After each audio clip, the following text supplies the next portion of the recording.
Hello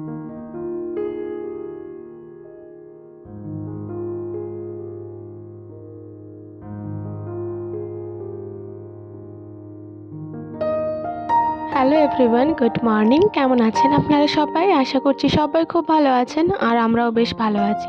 আমার আরও একটি নতুন ব্লগে আপনাদের সবাইকে স্বাগত জানাই। আজ বৃহস্পতিবার আর এখন সকাল 6টা মতো বাজে, আর এখন থেকেই আমি আজকের ব্লগটি শুরু করছি। আজকে হচ্ছে ঘাটু পুজো। আমি কখনোই এটা দেখিনি, এই প্রথমবার দেখছি। আগের বছর আমি যেহেতু শ্বশুরবাড়িতে ছিলাম না, সেজন্য দেখতে পারিনি। তো ওই যে খোলাটা দেখছেন, খোলা ভাঙাটা, ওইটার নিচেতে একটা কাঠির দুই পাশে দুটো করে কাঠি দিয়ে রাখা আছে। তো ওই খোলাটা ভাঙতে হবে। আর এখানে এই দিদাটা এসেছে, এই দিদাটা এই পুজোটা করে দেবে আর কি। তো এখানে 4টে গোবর ডেলা রেখেছিল, 5টা মনে হয়, হ্যাঁ 5টা। তার মধ্যে 3টে করে সিঁদুরের ফোঁটা আর 1টি করে কাজলের ফোঁটা। তারপর এই যে ঘাটু ফুলগুলিকে তার মাথার মধ্যে দিয়ে দিচ্ছে। তারপরে এই হলুদ কাপড়টা জড়িয়ে তার উপরে সুতো, যে হলুদ সুতোটা ছিল সেটাও জড়িয়ে জলের ধারে দিয়ে দিল। তারপর আমাকে আর মিষ্টুকে বলা হলো ওই যে ভাঙা টাঠিটা ছিল ওটা আবার ভাঙতে। তো এই যে আমি আর মিষ্টু দুজনে মিলে ভেঙে দিলাম। তারপর মা যে কাজলটা এই মাত্র পারলো, ওটা আমি মিষ্টুকে পরিয়ে দিলাম, কাকিমাকে পরিয়ে দিলাম, আর আমি নিজেও পরে নিয়েছিলাম। এখন 6:30 মতো বেজে গেছে। তো এবার চা করব, সেজন্য জল নিয়ে যাচ্ছি ওই ধারকে। আর আজকে কারেন্ট ছিল না, তো দেখতেই পাচ্ছেন কত অসুবিধা হচ্ছিল। তো ফোনের ফ্ল্যাশ অন করেই কাজ করছিলাম, কিন্তু তারপরে আবার চার্জও শেষ হয়ে গেছিলো। তো তারপরে আর আমি শ্যুট করতেও পারিনি। এখানে আমি চা করে নিচ্ছি। আমার যে মেজো কাকু আছে, উনি দুধ চা খান না, তো ওনার জন্য প্রথমে লাল চা তুলে রেখে তারপরে দুধ দিয়ে আবার ফুটিয়ে নিয়েছিলাম চাটা।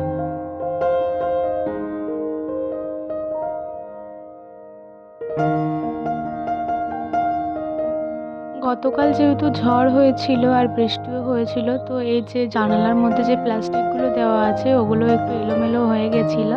তো ওগুলোও আমি একটু ঠিক করে দিলাম। আর 2-4 দিনের মধ্যেই জানালার পাল্লাগুলোও লাগানো হবে। মিস্ত্রি দাদার সাথে কথাও হয়ে গেছে।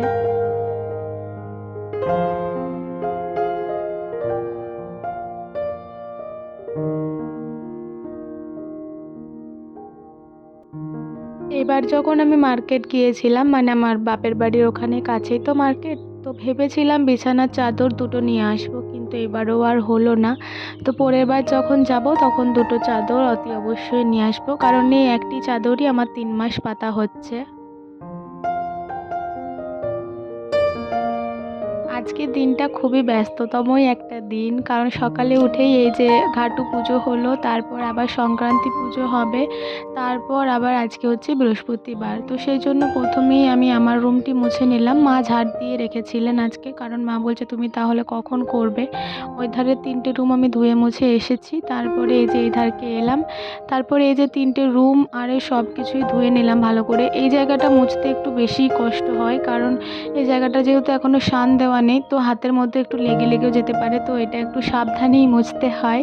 তারপরে এই যে সিঁড়িগুলোও আমি ধোয়া মোছা করে নিচ্ছি, আজকে যেহেতু বৃহস্পতিবার সেজন্যই। আর মা ঠাকুর মন্দিরটা ধুয়ে নেবেন, আমি আর ঠাকুর মন্দিরের কোনো কাজে আজকে যাইনি। আর আমি উপোস দিয়েছিলাম, কিন্তু আমি স্নান টান করে ঠাকুরকে একটু তুলসী মঞ্চে একটু জল দিয়ে আমি কিন্তু আবার খাওয়া দাওয়া করে নিয়েছিলাম। মায়ের আজকে খেতে অনেকটাই দেরি হয়ে গেছিলো, কারণ মা আজকে সংক্রান্তি পুজো করিয়ে পরেই খেয়েছিল।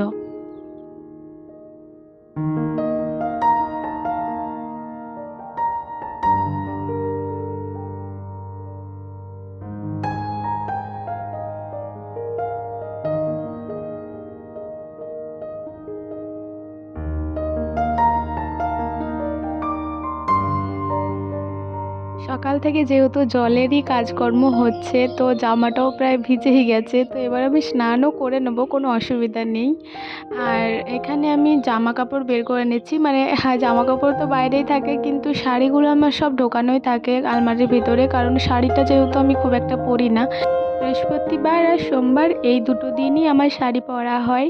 তো এখানে আমি শাড়িটাও বের করে নিচ্ছি, আর তারপর নাইটি আর গামছা নিয়েই আমি স্নানে গেছিলাম, কারণ শাড়িটা পরে ওখান থেকে আসা যায় না, ওখানে পরতে পারি না।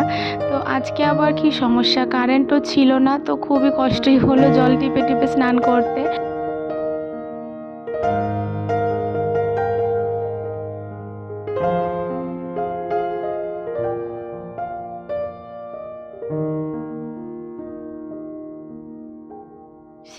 প্রায় চলেই গেছে, তবুও যেন হাতের মধ্যে একটু খসখসানি ভাবটা যেন আর যাচ্ছে না। তো একটু মতো গ্লিসারিন তেল নিয়ে পুরো হাতে মুখে মেখে নিলাম। আর এখানে আমি শাড়িটাও পরে নিয়েছি, তারপর চুলটা একটু আঁচড়ে নিচ্ছি আর সিঁদুরটা পরে নিই।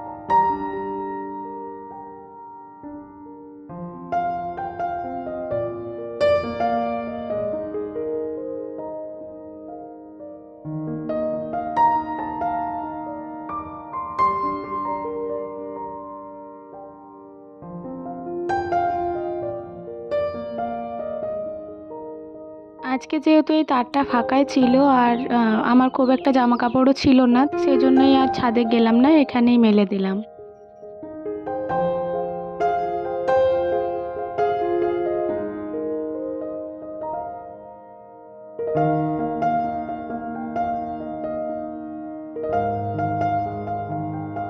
মা সকাল থেকেই পুজোর তোড়জোড় করে বসেছিলেন, কিন্তু বামুন ঠাকুর আর আসার নাম নেই। কত বেলায় বামুন ঠাকুর এসেছিল কি বলবো আপনাদের। আর এখানে মা বেশ কিছু ফুল এনে রেখেছিলেন, তো ওখান থেকে আমি একটা ফুল নিয়ে ঠাকুরকে জল দিয়ে দিলাম।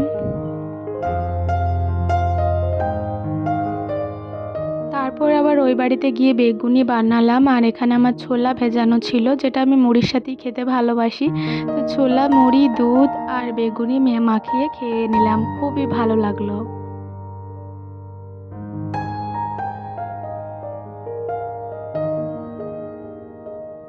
মা আমাকে বলল যে ছাদের মধ্যে যে চালগুলো আছে সেগুলো একবার উল্টিয়ে ভালোভাবে মেলে দিয়ে এসো, তো আমি সেটা করতেই ছাদে চলে এসেছি।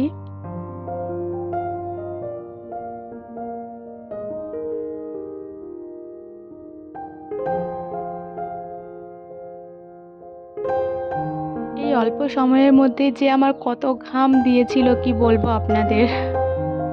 বেশ কিছুটা সময় পর দুপুরের খাওয়া দাওয়াও এখন হয়ে গেছে, আর এতটাই গরম যে আমি শাড়িটা পরে আর থাকতে পারলাম না, যেহেতু আবার কারেন্টও নেই।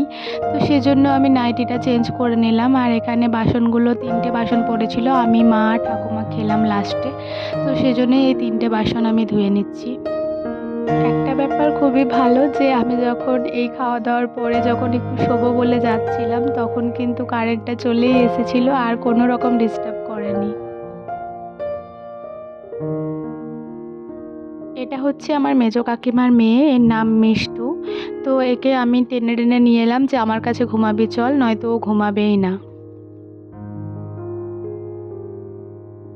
বিকালবেলা উঠে চুলটা ছাড়িয়ে নিয়েছিলাম, তারপরে ঘরটা একটু ঝাড় দিয়ে দিচ্ছি। আর এই সময় আমার বোন এসেছিল, যে আমার সাথে দেখা করতে আসে প্রায়ই।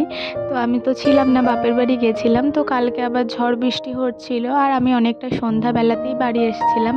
তো কালকে আর আসেনি, আজকে আবার বিকালবেলা এসেছে। সকালবেলা তো আমি আর ঝাঁটপাট দিইনি, মাই ঝাঁটপাট দিয়েছিল, আমি তারপরে ঘর আরে মুছে দিয়েছিলাম।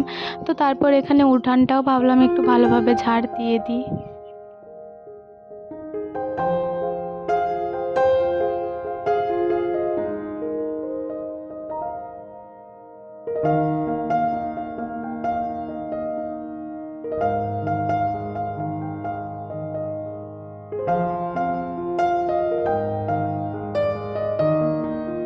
দুপুরবেলা তো খাওয়া দাওয়া করে এসে আমি শুয়ে পড়েছিলাম, তো মা জামা কাপড়গুলো তুলে রেখেছিলেন, সেগুলোই আমি গুছিয়ে একটু রেখে দিলাম।